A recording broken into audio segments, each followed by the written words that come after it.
13h, 13h30, tant qu'il y aura des livres,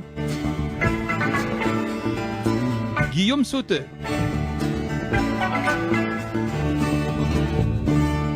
Bonjour à vous, soyez les bienvenus sur Radio Shalom Besançon 99.5 et sur www.radioshalombesançon.com. Vous êtes bien dans votre émission Tant qu'il y aura des livres. Votre invité cet après-midi est Garance Makital, auteur du roman Le Deal aux éditions Société des écrivains. Garance Makital, bonjour à vous et bienvenue dans Tant qu'il y aura des livres. Bonjour. Comment allez-vous, Garance ?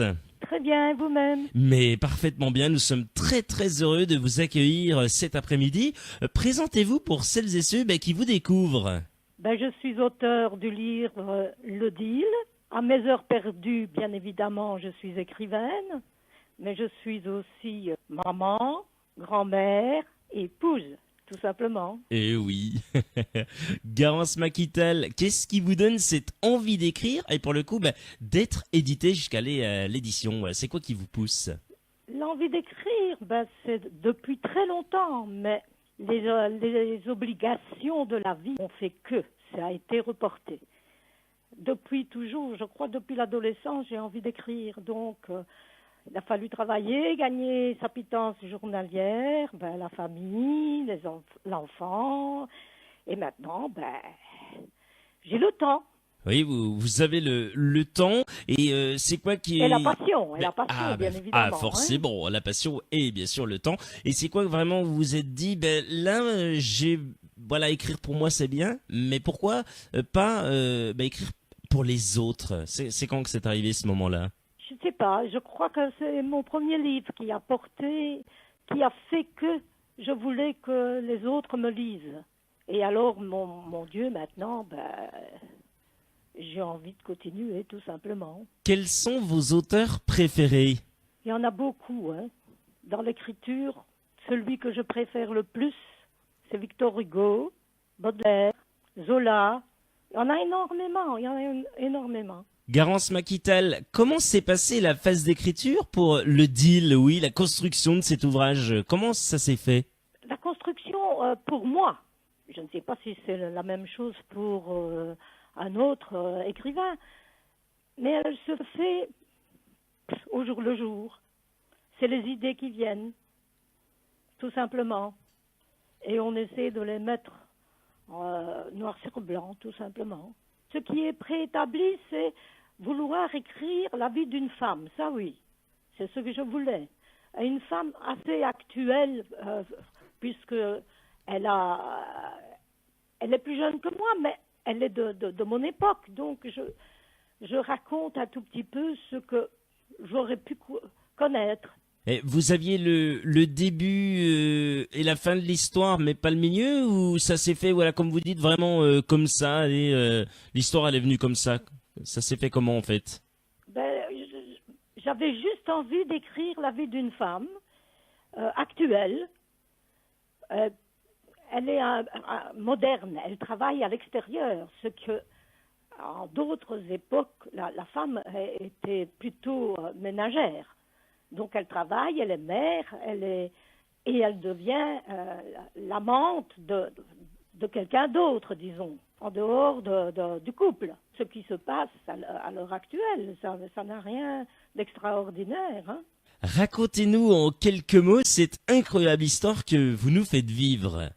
En quelques mots, tout d'abord, c'est une enfance déracinée. Elle vient d'ailleurs, tout en étant française. Ensuite, c'est la rencontre de ce que pour elle serait l'homme de sa vie. Malheureusement, ça ne se fait pas. Et un autre le remplacera. Mais cet autre ne la satisfait pas à tous les points de vue. Financièrement, oui, mais sentimentalement, non. Et quelque temps plus tard, ressurgit ce qui était pour elle l'amour de sa vie. Voilà en quelques mots l'histoire. Ne bougez pas, restez avec nous sur Radio Shalom Besançon. Garance Maquital vous lit un passage de son ouvrage, Le Deal aux éditions Société des écrivains. C'est juste après Travis, passé une heure du roman Le Deal aux éditions Société des écrivains. Garance Maquital, c'est la tradition de tant qu'il y aura des livres. Pouvez-vous nous lire un passage de votre ouvrage pour donner envie aux lecteurs de vous lire? Bien volontiers. Pourquoi vouloir poursuivre ce marasme conjugal, cette triviale comédie de couple? Blandine crut un temps que les enfants pesaient dans la balance. Mais cela ne put. Il était si peu présent. Rentré quasi à l'heure de les border. Alors quoi? Elle exècre le ridicule de sa solitude à chacun de ses départs. Elle est encore jeune. Pourquoi ne prend-elle pas le taureau par les cornes et partir? Ne plus l'attendre, refaire sa vie? Aussitôt, elle se culpabilise. Elle exige sans doute de trop. Ne lui avait-il pas avoué être l'amour de sa vie? Le contexte conjugal devient obsessionnel. Elle le retourne sous toutes ses coutures, regrette amèrement la platitude de leur relation et aboutit invariablement toujours à la même conclusion.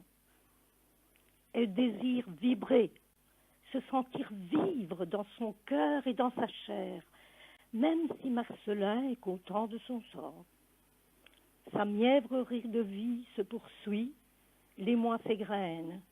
Elle ne vit pas le présent, elle le subit. Elle ne vit pas tout court. Elle existe. Elle est remuée par ses émotions. Elle croyait le passé révolu et pourtant. Une simple phrase sur un blog est le chapitre entreposé au sommet des rayonnages de la bibliothèque de sa mémoire, choix et s'ouvre. La résurgence de ce passé infiltré aux abysses de sa mémoire la frappe de plein fouet. Que faire? Va-t-elle répondre? Cédric a trop envie de la revoir et comble de bonheur lui fixe rendez-vous dans la cité médiévale de Carcassonne. Elle n'hésite pas. Il programme le rencontre pour la mi-décembre. Marcelin ne s'y oppose pas. Il l'accompagne à la gare indifférent, fidèle à lui-même. Bien que le connaissant comme sa poche, plus hargneux et taiseux qu'à l'ordinaire. Elle fait celle qui ne remarque rien. Elle a peur. Elle a eu sa part de douleur morale et physique. Envie de connaître la joie. Elle se la joue égoïste pour une fois. Jamais elle n'oubliera cette nuit. Il l'éveille, des yeux dans les yeux, aux caresses, aux gestes doux et lents. Elle savoure chaque mot de miel susurré à l'oreille. Son cœur se gonfle d'émerveillement. Un tourbillon d'émotions l'emporte. Leur respiration allait au souffle saccadé. Leur corps brûle comme une fournaise. Il a éveillé en elle la femme, l'amante. Elle ose à son tour, se laisse emporter, devient entreprenante et dans un cri d'extase découvre enfin l'amour. Cédric va la laisser sans nouvelles.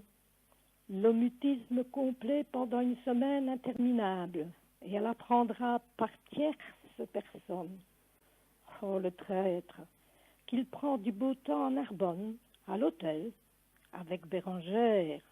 Comme couper définitivement les ponts n'est pas envisageable, elle prend à contre-cœur quelques distances. Elle écourte ses échanges virtuels et raréfie les appels téléphoniques.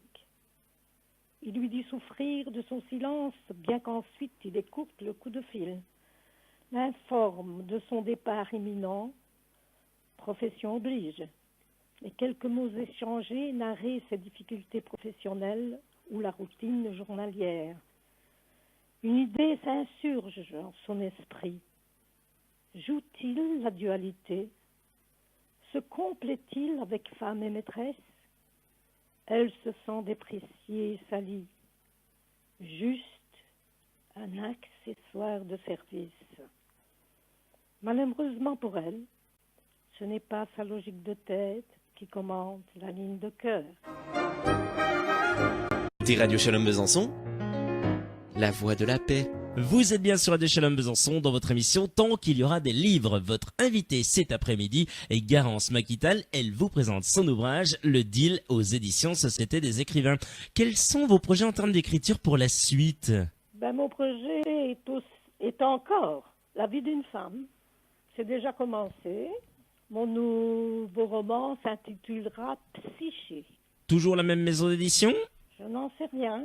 Je suis en train de l'écrire. D'autres projets? Des tas de projets. Tant que la santé me le permettra. Garance Maquital, rappelons que vous êtes l'auteur de Le Deal aux éditions Société des écrivains. Garance Maquital, un grand merci à vous d'avoir été l'invité de Tant qu'il y aura des livres. Je vous en prie. Merci à vous.